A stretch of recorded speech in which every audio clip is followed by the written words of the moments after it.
नमस्कार। आज अपने प्रश्नावली शुरू करेंगे छठी, वर्ग और वर्गमूल। जैसा कि हम आप सभी जानते हैं, पिछली कक्षा में 7वीं कक्षा में पढ़ चुके हैं, उसमें भी वर्ग और वर्गमूल के बारे में बताया गया है।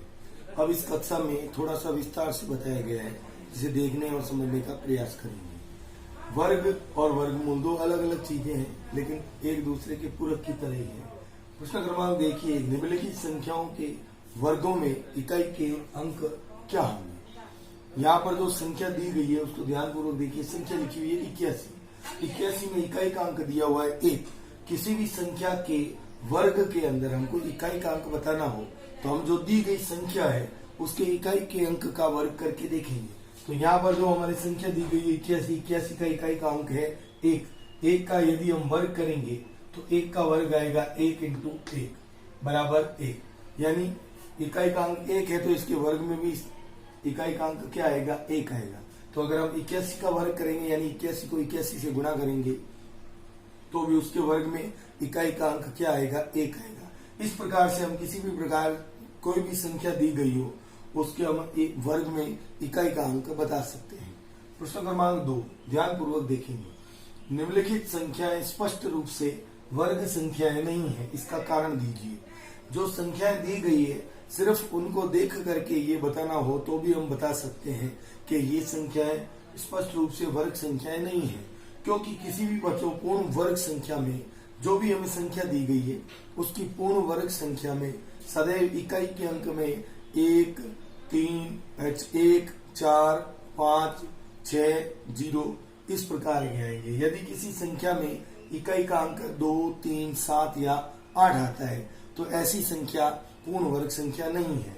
अब देखिए, अब जैसे संख्या दी गई है 1057। 1057 में इकाई का अंक दिया गया है 7, तो यह संख्या पूर्ण वर्ग संख्या नहीं है। तो इकाई का अंक देख करके हम संख्या का पता लगा सकते हैं, पूर्ण वर्ग संख्या नहीं है।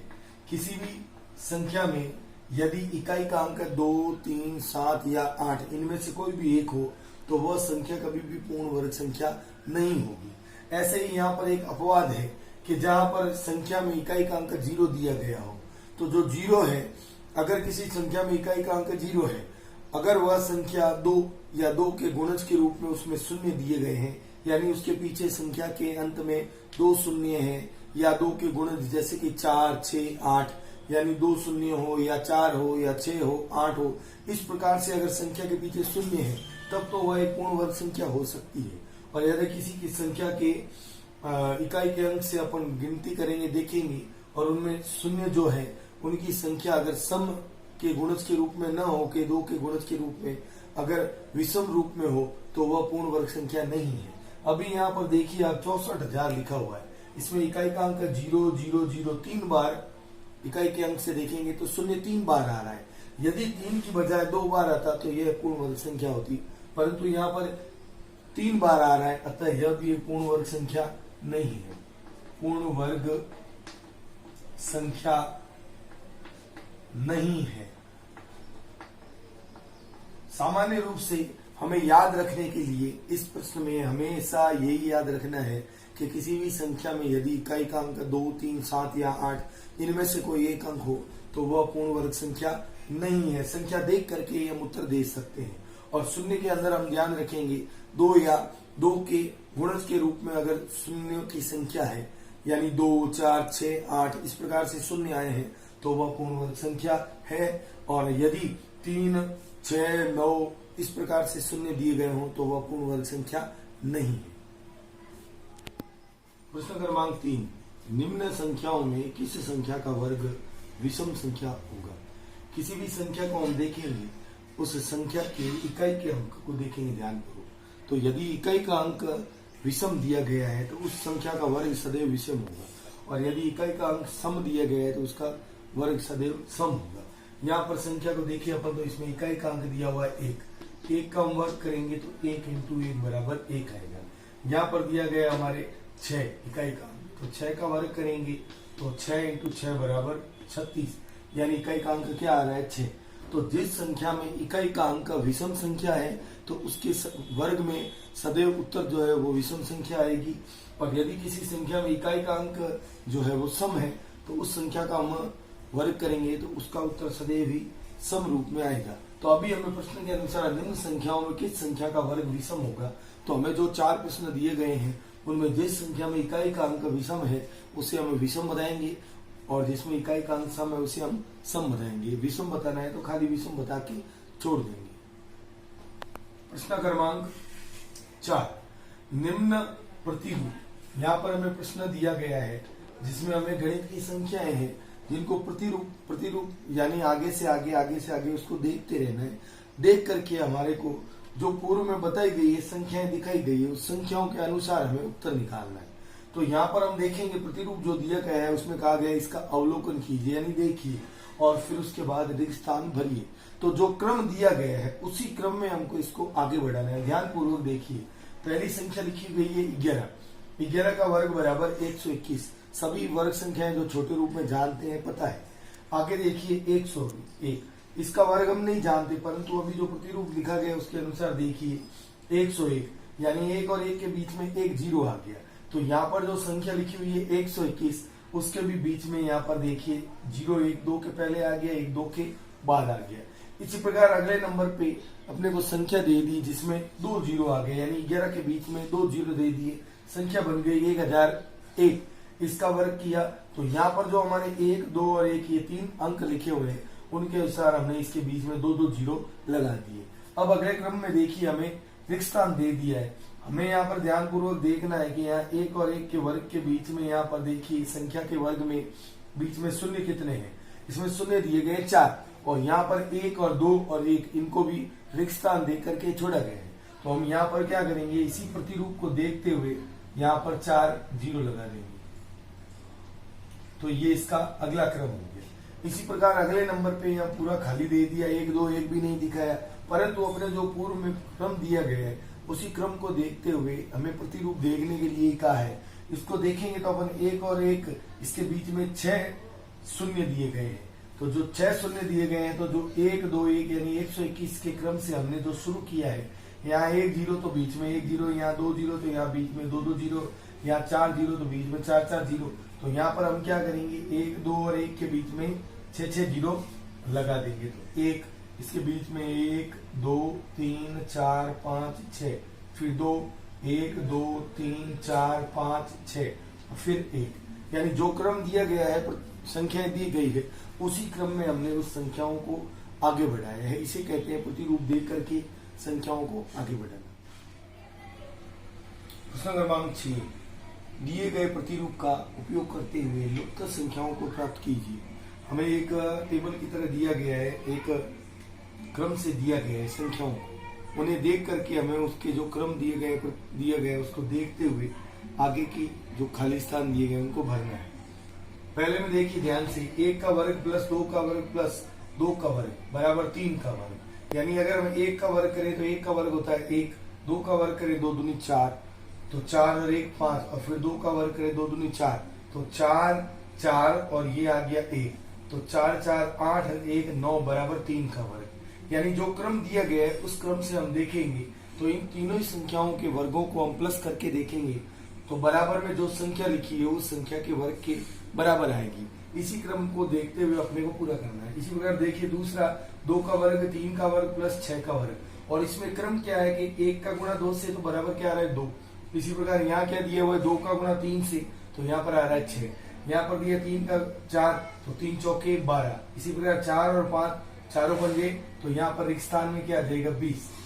इसी प्रकार यहाँ 5 और यहाँ पर दे दिया 6, तो क्रम से देखेंगे तो हम यहाँ पर रिक्त स्थान में क्या आ जाएगा 6 स्क्वायर, और यहाँ पर देखिए 6 स्क्वायर प्लस 7 स्क्वायर, तो प्लस अगले क्रम में तो हमें यही करना है, पहली संख्या और दूसरी संख्या का गुणा करना है, तो यहाँ पर आ जाएगा 42 का वर्ग। और यहाँ पर हम देखेंगे तो बराबर में जो संख्या दी गई है उसके अगले क्रम की संख्या का वर्ग दिया गया है, तो 43 का वर्ग। ये हमारे रिक्त स्थान की पूर्ति। अब इसको आप प्रतिरूप को ध्यान पूर्वक देखिए तो पहली संख्या प्लस दूसरी संख्या प्लस तीसरी संख्या और बराबर जो संख्या दी गई है उसका वर्ग, और पहली और दूसरी इस प्रकार की संख्या दी गई है, इस प्रकार का प्रतिरूप बनाया गया है जिसमें पहली और दूसरी को गुणा करें तो तीसरी संख्या आती है। जैसे 1 का 2 से गुणा 2, इसी प्रकार 2 का 3 से गुणा 6, 3 का 4 से गुणा 12, 4 का 5 से गुणा 20, 5 का 6 से गुणा 30 और 6 का 7 से गुणा 42।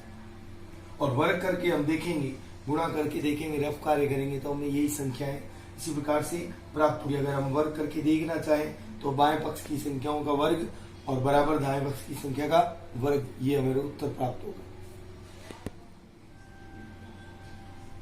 प्रश्न क्रमांक 7, योग संक्रिया किए बिना योगफल ज्ञात कीजिए। एक प्रश्न हमें इस प्रकार का दिया हुआ है जिसमें हमें कहा है जोड़ना नहीं है, उसके फिर भी हमें उसका योग करना है।